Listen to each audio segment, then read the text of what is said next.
বাস্তবতা হলো আপনার কাছে যখন অনেক পরিমাণে টাকা থাকবে তখন সবাই আপনার বন্ধু হতে পাগল হয়ে যাবে, সবাই আপনার পাশে থাকার চেষ্টা করবে। আর যখনই আপনার অভাব দেখা দেবে সবাই আপনার থেকে দূরে সরে যাওয়ার চেষ্টা করবে। শিক্ষার যেমন দাম আছে, টাকা পয়সা ধন সম্পদেরও তেমন দাম আছে।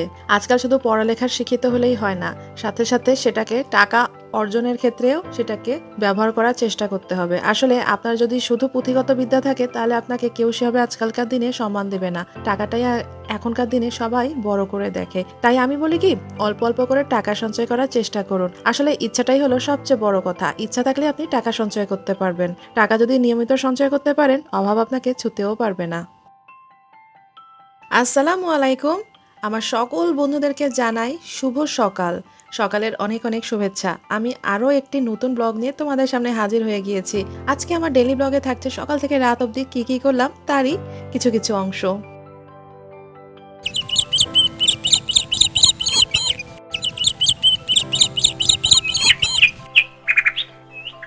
তোমরা তো ইতিমধ্যে জেনে গিয়েছো যারা আমার ব্লগটা রেগুলার ফলো করছো যে আমি একটু ভোর ভোরই উঠি। আর এই সকালবেলার প্রকৃতিটা আমি খুব দারুণভাবে এনজয় করি। আমার এই ভোরের আকাশটা দেখতে খুব ভালো লাগে। আর একদম সন্ধ্যাবেলায় যে আকাশটা দেখা যায় না, হালকা মেঘে ডুবে যাচ্ছে সূর্যের আলো, সেটা আমার খুব পছন্দের। সকাল যেহেতু হয়ে গিয়েছে, উঠেই যখন পড়েছি নাস্তার আয়োজনও করতে হবে। আজকে আমি আলু ভাজি করেছিলাম, গাজর কুচি দিয়ে আলু ভাজি করেছি। আর খাবো পরোটা। তো পরোটাটা ফ্রোজেন পরোটাই ছিল, যে প্যাকেট ফ্রোজেন পরোটাগুলো কিনতে পাওয়া যায় সেগুলো। তো এর আগে আমি বলেছি যে এই টাইপের পরোটার প্যাকেটগুলো কিনে আমি রেখে দিই, যদি কখনো ইচ্ছা করে পরোটা খেতে সেদিন বের করে খেয়ে নিই। আর দেখা যায় আমার হাজব্যান্ডের পরোটাটাও বেশ খেতে পছন্দ করে, এই কারণে পরোটাটা সবসময় আমার বাসায় অ্যাভেলেবল থাকে।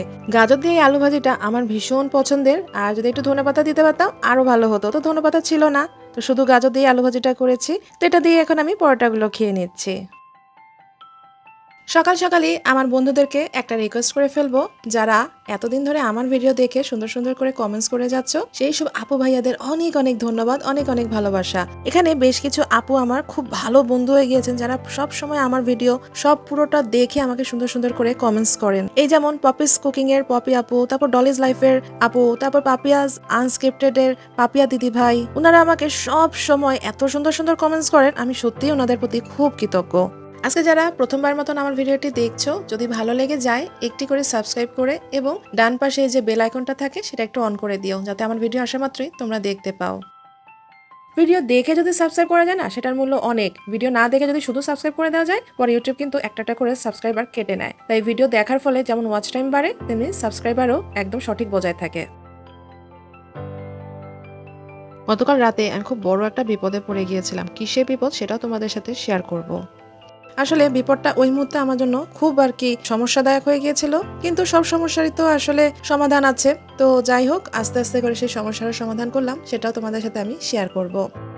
তো চলো, দিনের রান্না বান্না শুরু করার আগে, অন্য কাজ শুরু করার আগে কিছু বাজার করেছিলাম কালকে আগের দিন রাতে, তো সেই বাজারগুলো একটু শেয়ার করে নিচ্ছি। তো এখানে আমি কিনেছিলাম সানফ্লাওয়ার অয়েল। আমি যেটা খাই সেটার 5 লিটারের একটা গ্যালন। তো যেহেতু সানফ্লাওয়ার অয়েল খাই, এটা একটু দাম বেশি, সবসময় অফারে থাকে না, কিন্তু যখন অফারে পাই না তখন একদম চটজলদি করে কিনে নিই। কারণ যেহেতু একটু দাম বেশি, সেখানে যদি 200-250 টাকাও কম পাই, সেটাও আমার জন্য অনেক বেশি। এগুলো সবই হচ্ছে আসলে দৈনন্দিন বাজার। কিছু কিছু বাজার মাসিকভাবেই করে ফেলা হয়, যেমন তেল, চাল, চিনি, এইসব। আর কিছু কিছু হচ্ছে সাপ্তাহিকভাবেই করি। এই যেমন মিষ্টি আলু, এগুলো আসলে মাঝে মধ্যে কেনা হয়, সবসময় কেনা হয় না, প্ল্যানের বাইরে থাকে, লিস্টের বাইরে, অনেক সময় পেলে কিনে নিই। কিন্তু চিজ, এটা যেমন আমাদের একটা মাসিক যে লিস্ট, সেই লিস্টে থাকে। চিজটা যেহেতু আমরা অনেক সময় স্যান্ডউইচ খাই, সেটা আমাদের দিতেই হয়। এটা হচ্ছে ম্যাক কফি। এর আগের দিন তো আমি বলেইছি যে ম্যাক কফিটা খেতে বেশ পছন্দ করি, আর এই ফ্লেভারটা বেশি ভালো লাগে। আর এই যে ভিমের এই যে হাঁড়ি পাতিল ধোয়ার যে ডিশ ওয়াশারটা, এটা দেখলে আসলে রোজার দিনের কথা মনে পড়ে যায়। সে কেকা ফেরদৌসির রান্না, তাই না? 100 লেবুর শক্তির গুণ সম্পন্ন সেই ভিম লিকুইড। তো যাই হোক, ভিম লিকুইডটা আসলে অনেক ভালো। এটা কিনেছিলাম আস্ত জিরা। মধু কিনেছিলাম। সারা বছরই আসলে আমরা মধুটা কম বেশি খেয়েই থাকি। আর এটা তো তেল, এর আগে বললামই যে তেলটা কিনে রাখি অফারে পেলে। এই তো দুপুরবেলা ভীষণ গরম পড়ে গিয়েছে, এতটাই গরম পড়েছে মানে কি বলবো, মনেই হচ্ছে না। কিন্তু দেখো, এটা বর্ষাকাল, তাই না? বর্ষাকাল মানে হবে কি সারাদিন বৃষ্টি, অথচ দেখো বৈশাখ জ্যৈষ্ঠ যে গরমকাল, কাল বৈশাখী তো হলোই না, উল্টা ঝিরি ঝিরি বৃষ্টি হতেই লাগলো। আর এখন বর্ষাকাল পড়েছে, আষাঢ় মাসের অর্ধেক চলেই গেল, কোনো বৃষ্টির নাম গন্ধ নাই। কি অবাক কাণ্ড! যাই হোক, প্রকৃতির এই বিরূপ আচরণের জন্য আমরাও অনেকটা দায়ী, কারণ গাছপালা তো আমরাই কেটে ফেলছি। তো এটার জন্য আসলে আফসোস করে লাভ নাই। আজকে লাঞ্চের মেনুতে থাকছে মুরগি আলুর কষা একটা ঝোল মাংস, আর থাকছে পোলাও। অবশ্য যদিও বলছে লাঞ্চ, এটা কিন্তু ডিনারেও খাবো। আসলে না, প্রথমে আমি মুরগি রান্না করতে গিয়েছিলাম। তো মুরগি আলুটা রান্না করার পর আমার হাজবেন্ড 2 একদিন ধরে একটু পোলাও খাবো করছিল। তো ভাবলাম মুরগি যেহেতু রান্নাই করছি, একটু পোলাওটাও করে নিই, কারণ পোলাও করতে না আমার কাছে খুব ইজি লাগে। পোলাও খেতে তো সবাই পছন্দ করি, আমার তো খুবই ভালো লাগে। তো তাই ভাবলাম যে মাংসের সাথে সাথে একটু পোলাও রান্না করি। তো এই যে এখন মাংসটা এক চুলায় দিয়ে অন্য চুলাতে আমি পোলাওয়ের আয়োজন শুরু করে দিচ্ছি। বাজারটা গুছিয়েই আমি সকাল সকাল গ্যাস চলে যাওয়ার আগেই রান্নাগুলো প্রিপারেশন নিয়ে ফেলেছি। ইদানিং ঢাকার অনেক জায়গাতেই সমস্যাটা দেখা দিচ্ছে যে সকাল হলেই গ্যাস চলে যায়, যে 9টা-10টা বাজলে গ্যাস চলে যায়, আবার দুপুর 2টা-2টার পরে আসে। এই কারণে কিছু কিছু রান্না আমি আগের দিন করে রাখার চেষ্টা করি, নতুবা একদম ভোর ভোর সকাল সকাল করতে হয়। পোলাও যদি মজা হয় না, যে কোনো তরকারির সাথে আমার মনে হয় খেতে ভালো লাগে। যদিও পোলাওটা রোস্টের সাথে আমার মনে হয় বেশি ভালো লাগে মাংস ভুনার চাইতেও। আমার না, যে মাংস ভুনা হয় না, যে গরু বা মাটন ভুনা যেগুলো হয়, এগুলো আমার খালি ভাতের সাথে খেতে বেশি ভালো লাগে।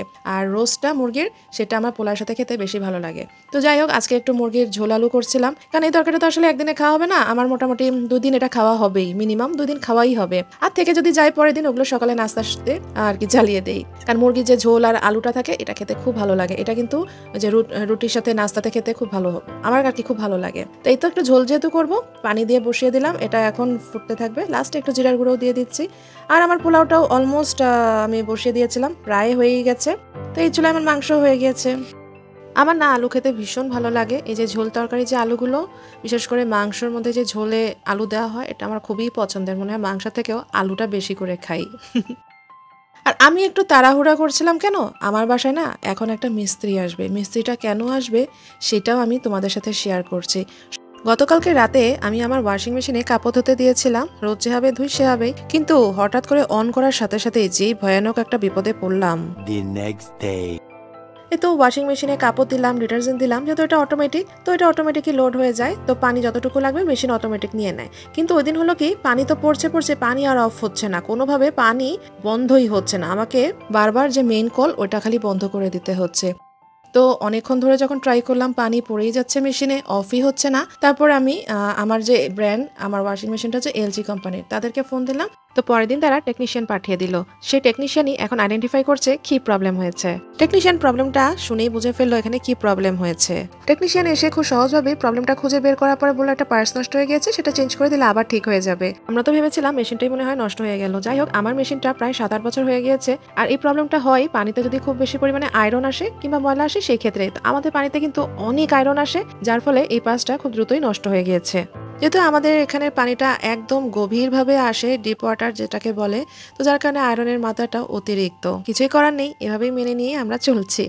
তো এই তো বিকালবেলার আকাশটা একটু আপনাদের সাথে শেয়ার করছিলাম। আমি বলেছি না, বিকালের এই আকাশটা আমার কাছে ভীষণ ভালো লাগে। হালকা সূর্য ডুবে যাচ্ছে, আলো থাকে, আর সাথে কালো মেঘ, সাদা মেঘ সব একসাথে মিশে একাকার হয়ে যায়। তো দেখো, আমরা প্রবলেমটা বুঝতে পারিনি দেখে ভেবেছিলাম মেশিনটাই নষ্ট হয়ে গিয়েছে, অথচ টেকনিশিয়ান এসে, যার কাজ যেটা, সে এসে কি সুন্দর অল্প সময়ের মধ্যে বুঝে গেল কি নষ্ট হয়েছে। তো চলো, আমার যে পার্সটা নষ্ট হয়েছিল এটা ঠিকঠাক করতে টোটাল খরচ পড়েছে প্রায় 5,500 টাকার মতন, কারণ পার্সটার দাম পড়েছে 5,000 আর সার্ভিস চার্জ ছিল আরো 500 টাকা। তো এই যে হুটহাট করে টাকা পয়সা খরচের একটা সমস্যা আসে না, এটার জন্য কিন্তু আমাদের টাকা সঞ্চয় করে রাখতে হবে। টাকা সঞ্চয়টা কিন্তু শুধুমাত্র বিলাসিতার জিনিসপত্র কিনবো একটা সময় গিয়ে সেটার জন্য না। টাকা পয়সার সঞ্চয় কিন্তু এটা একটা বড় একটা ব্যাকআপ। আপনি যখন বিপদে পড়বেন, এই টাকা পয়সাটা কিন্তু আপনাকে সবচেয়ে বড় হেল্প করবে। কোনো ধরনের বিপদ, যে কোনো ধরনের বিপদে পড়ে না কেন, একবার দুইবার যদি কেউ কখনো হেল্প করেও ফেলে, বারবার কিন্তু আপনাকে বিপদে পড়লে কেউ হেল্প করবে না। তাই আপনাকে ইচ্ছা রাখতে হবে, ইচ্ছা শক্তি রাখতে হবে যে আপনি টাকা সঞ্চয়ই করবেন। আর টাকা যদি সঞ্চয় করতে পারেন না, আপনার থেকে বড় ধনী বলতে কি, আপনি যে যখন বিপদে পড়বেন তখন টাকাটা ব্যবহার করতে পারবেন, এটাই হচ্ছে আপনার ধনী হওয়ার লক্ষণ। তো ধনী হওয়া মানে যে খালি বিলাসিতা করতে হবে, দামি ফোন, মোবাইল, বাড়ি, ঘর, গাড়ি, এটা না। আসলে আপনাকে বিপদের জন্য টাকা সঞ্চয় করে রাখতে হবে। আপনি যে কোনো উপায়ে, আপনি যে কোনো ভাবে টাকা সঞ্চয় করেন। আপনি ঘরে একটা ছোট ব্যাংক বানিয়ে নেন, সেখানে আপনি প্রতিদিন 10 টাকা, 20 টাকা বা 100 টাকা এরকম করে আপনি টাকা জমান। একটা না একটা সময় দেখবেন সেই টাকাটা অল্প অল্প করে কিন্তু অনেক টাকা হয়ে যাবে, এবং এই যে এরকম টুকটাক বিপদে কিন্তু সাহায্য লাগবে। এই যে দেখেন, আমার মেশিনটা হঠাৎ করে খারাপ হয়ে গেল, এটা কিন্তু আমি আগের দিনও জানতাম না। তো এই যে 5,500-6,000 টাকার মতন লাগলো, এই টাকাটা আমি হঠাৎ করে কিভাবে ম্যানেজ করতে পারলাম। তো আল্লাহ না করুক এরকম বিপদ আমাদের অনেক সময় হুটহাট করে চলে আসতে পারে। তো এই বিপদ থেকে মোকাবেলা করার জন্য আমাদের প্রস্তুত থাকতে হবে, আর প্রস্তুত থাকার জন্য আমাদেরকে টাকা সঞ্চয় করে রাখতে হবে। টাকা সঞ্চয় কিন্তু এক ধরনের অ্যাসেট। আপনি যেমন ফার্নিচার, গাড়ি বাড়ি এগুলো করছেন, সোনা গয়না, ঠিক টাকা সঞ্চয়টাও কিন্তু একটা ধরনের অ্যাসেট, এবং এটা খুব বুদ্ধিমত্তার একটা পরিচয় দেয়। যারা এখন পর্যন্ত টাকা সঞ্চয় করছেন না, শুরু করে দেন। আসলে ইচ্ছা শক্তিটাই হলো টাকা সঞ্চয়ের সবচেয়ে বড় ব্যাপার। আপনি বিলাসিতাটা একটু কমিয়ে দেন। টুকটাক অনেক ধরনের বিলাসিতা আমরা করি। যেই ফোনটা কমে কিনতে পারবো সেটা বেশি দিয়ে কেনা উচিত না। যেই জামা কাপড়টা একটু কমে পেতে পারি সেটা বেশি দিয়ে কেনা উচিত না। যে জামাটা আপনি অন্য জায়গা দিয়ে কিনলে হয়তো একটু কমে পাবেন, সেটা আপনি হয়তো আরো বড় জায়গা দিয়ে কিনতে গেলেন, গুলশান বা এরকম জায়গা দিয়ে, সেটা হয়তো বেশি দাম হচ্ছে। একই জামা আপনি অন্য দোকান থেকে কিনতে গেলে, অন্য জায়গা থেকে কিনলে হয়তো একটু কমে পাবেন। তো এই জিনিসগুলো একটু সার্চে রাখা, কোথায় একটু কমে পাওয়া যাচ্ছে, বা দোকানে অনেক সময় অফার দেয় অনেক কিছুই, যেমন আমি তেল কিনছি, অথবা সবসময় অফার থাকে না, কিন্তু আপনাকে একটু সার্চে রাখতে হবে। অফার থাকলে এই যে 200-100 টাকা কমাতে পারলেন, এটা কিন্তু আপনার সঞ্চয়ের একটা বড় ধাপ। এভাবে কিন্তু আপনাকে সঞ্চয়টা বাড়াতে হবে। ঘরের ছেলে হোক, মহিলা হোক, বাচ্চা হোক, সবাইকেই কিন্তু অল্প অল্প করে সঞ্চয় করা শিখতে হবে। এটা কিন্তু বিপদের একটা বড় বন্ধু। আমি এমন অনেক ধরনের বিপদেই পড়েছিলাম, তখন আমি বুঝতে শিখেছি টাকার মূল্য কতটা। তাই আমি নিজেও এরপর থেকে টাকা সঞ্চয় করি এবং সবাইকে পরামর্শ দিই সেটাই করার। এই যে এগুলো হচ্ছে গিয়ে ইফতারির আইটেম। বিকালে নাস্তা আজকে এগুলোই রেখেছিলাম। বেশ কয়েকদিন হয়ে গেল রোজা চলে গিয়েছে, তো এগুলো একটু মিস করছিলাম, ইফতারি আইটেমগুলা। তো আজকে হাজব্যান্ডকে দিয়ে কিনে এনেছিলাম, যে এখানে আলুর চপ, পেঁয়াজু এসব ছিল, জিলাপি ছিল, তো সেগুলো আর মটরশুঁটি ভুনে নিয়েছিলাম। মটরশুঁটি তো আমি অনেক ফ্রোজেন করে রাখি সারা বছর খাওয়ার মতন, তো সেগুলো দিয়ে বিকালে নাস্তাটা করে নিলাম। সন্ধ্যার পরে বের হয়েছিলাম ইভিনিং ওয়াকে। আসলে অনেক দিন পর মনে হয় একটু ইভিনিং ওয়াকে বের হয়েছি। তো মাঝে মধ্যে বের হই, সপ্তাহে 1-2 দিন, রেগুলার আর বের হওয়া হচ্ছে না। আসলে এটা রেগুলার করাটাই বেটার। মধ্যে রোজা গেল, এর আগে ঠান্ডা শীত পড়েছিল, তো অনেকভাবেই ব্রেক পড়ে গিয়েছিল এই ওয়াকটাতে। তো আমি ভাবছি এখন থেকে আবার রোজ একটু একটু করে হাঁটা শুরু করব। তো আমি যে রাস্তাটায় হাঁটি সেইটাই আপনাদের সাথে একটু শেয়ার করলাম। এই রাস্তাটা খুব ভালো লাগে আমার হাঁটতে, একটু নির্জন থাকে এবং রাস্তাটাও খুব প্লেন, বৃষ্টি হলেও কাদা মাটি একদম থাকে না, তো আমি খুব ভালোভাবে হাঁটতে পারি। তো ওটা একটু আপনাদের সাথে শেয়ার করছিলাম। তো অনেক গরম যাচ্ছে কয়েকদিন, তো হাঁটতে গেলে খুব কষ্টই লাগে, কারণ একবার শাওয়ার নিই দুপুরে, তারপর রাতে এসে আবার শাওয়ার নিতে হয়, বারবার শাওয়ার নিলেও ঠান্ডা লেগে যায়, তো কিছু করার নেই। তো আবার হাঁটতে গেলে হয় কি, অনেক সময় টুকটাক বাজারও করে নিয়ে আসি। হাঁটা প্লাস বাজার, দুইটা পারপাস একসাথেই হয়ে যায় সার্ভ। আর এই যে আমগুলো দেখছেন, এগুলো বেশ কিছুদিন আগে কিনেছিলাম, আপনাদের সাথে আর শেয়ার করা হয়নি। এই আমটা প্রথমে যখন খেয়েছিলাম 2-3 বছর আগে, তখন এটা পিওর থাইল্যান্ড থেকে আসতো। তো ওটার টেস্ট ভীষণ ভালো ছিল, মিষ্টি ছিল, কিন্তু এখন মনে হয় এটা বাংলাদেশে এটা উৎপাদন হচ্ছে, একদম টেস্টলেস হয়ে গেছে, কোনো মিষ্টি নাই, মানে কোনো টেস্টই নাই আমের। তো যাই হোক, এই আমটা দেখতে সুন্দর লাগে, খেতেও ভালো লাগে দেখে কিনেছিলাম, কিন্তু দেখতেই সুন্দর, খেতে আর একদম ভালো লাগেনি, আর কখনোই কিনবো না। তো এই তো, আমার ভিডিওটি যদি ভালো লেগে থাকে প্লিজ সুন্দর করে কমেন্টস করে এবং নতুনরা সাবস্ক্রাইব করে আমার সাথে বন্ধু হয়ে যেও। আর নেক্সট ব্লগ দেখার আমন্ত্রণ জানিয়ে শেষ করছি। অনেক ধন্যবাদ সবাইকে।